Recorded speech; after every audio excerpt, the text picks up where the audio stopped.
पूर्ण रूप से सक्रिय मंदिर के रूप में स्थापित हो चुका है और एसआईआर को लेकर भी चर्चाएं जोरों पर हैं। तो वहीं हमारे संवाददाता कपिल मेहरा ने पूर्व राज्यसभा सांसद अनिल अग्रवाल से खास बातचीत की है। चलिए आपको सुनवा देते हैं।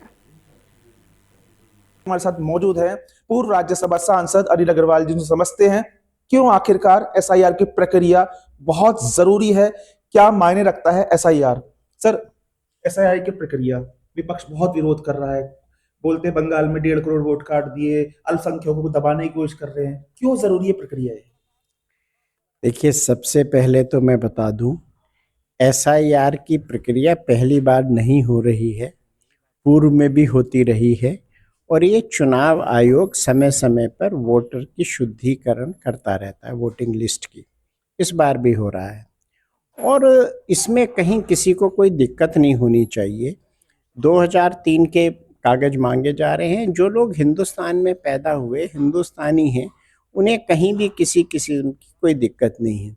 इससे केवल दिक्कत होगी घुसपैठियों को, जो भारत में अवैध तरीके से घुसे हैं, भारत के संसाधनों का उपयोग कर रहे हैं, भारत में कानून व्यवस्था की स्थिति खराब कर रहे हैं, आंतरिक सुरक्षा की जो स्थिति है उसके लिए वो चैलेंज है।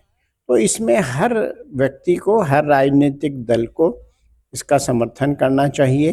कुछ राजनीतिक दल अपनी ओछी राजनीति के चलते एसआईआर का विरोध कर रहे हैं, लेकिन वो भी समझते हैं कि ये प्रक्रिया है, कानूनी प्रक्रिया है, नियमित प्रक्रिया है, ये रुकेगी नहीं।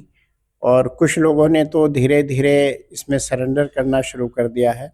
उत्तर प्रदेश में समाजवादी पार्टी ने एसआईआर की प्रक्रिया का विरोध करना बंद कर दिया लगभग।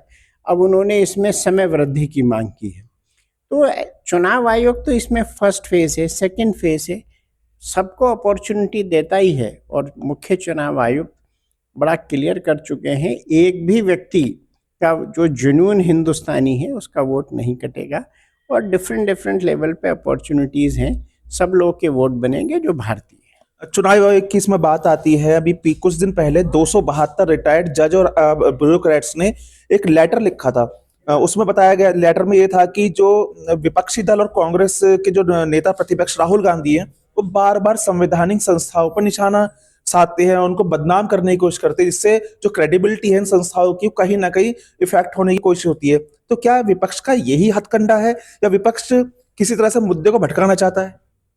देखिए, विपक्ष पूरी तरह से हताश है, निराश है और निराशापूर्ण व्यक्ति, हताश व्यक्ति से आप कुछ भी अच्छे की उम्मीद नहीं कर सकते।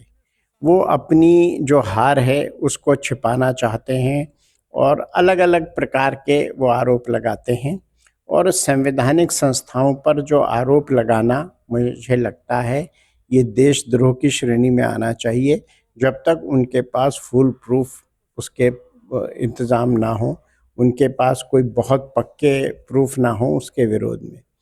निश्चित रूप से जिस प्रकार के वो आरोप लगाते हैं उसमें ऐसा लगता है कि वो किसी न किसी पूर्वाग्रह से ग्रसित हैं और ये नहीं होना चाहिए।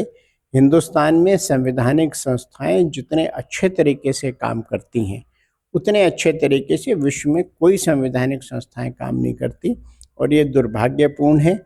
उनको अपनी कार्यशैली में विपक्षी नेताओं को सुधार करना चाहिए और संस्थाओं को मजबूत करने का काम करना चाहिए, उसी से लोकतंत्र मजबूत होगा। एक आखिरी सवाल, 2026 लगभग एक महीने बाद आने ही वाला है, चुनाव की तैयारी शुरू हो जाएंगी। उत्तराखंड का चुनाव है, बंगाल का चुनाव है, यूपी का चुनाव है और अखिलेश यादव ने बोला था एसआईआर की प्रक्रिया को उत्तर प्रदेश में लागू नहीं होने देंगे। जैन-जी उन्होंने जिक्र करा नेपाल का। तो क्या लगता है कि चुनाव के समय विपक्ष इस हद तक आ जाएगा कि युवाओं को भड़काने की कोशिश करेगा? हिंदुस्तान का युवा बहुत समझदार है और उसको मालूम है कौन उनके हितों के लिए काम कर रहा है। हिंदुस्तान का जो जैन जी है वो मोदी जी के साथ है। बिहार में सब लोगों ने देख लिया है कि किस प्रकार से विरोधियों का, जिनके पास कोई नीति नहीं है, कोई नीयत नहीं है, उनका सुपड़ा साफ हो चुका है और माननीय मोदी जी, नीतीश कुमार जी के नेतृत्व में प्रचंड बहुमत की बिहार में सरकार बनी है और मुझे पूरी उम्मीद है आने वाले समय में वेस्ट बंगाल, यूपी, उत्तराखंड, पंजाब, सभी जगह भारतीय जनता पार्टी एनडीए की सरकार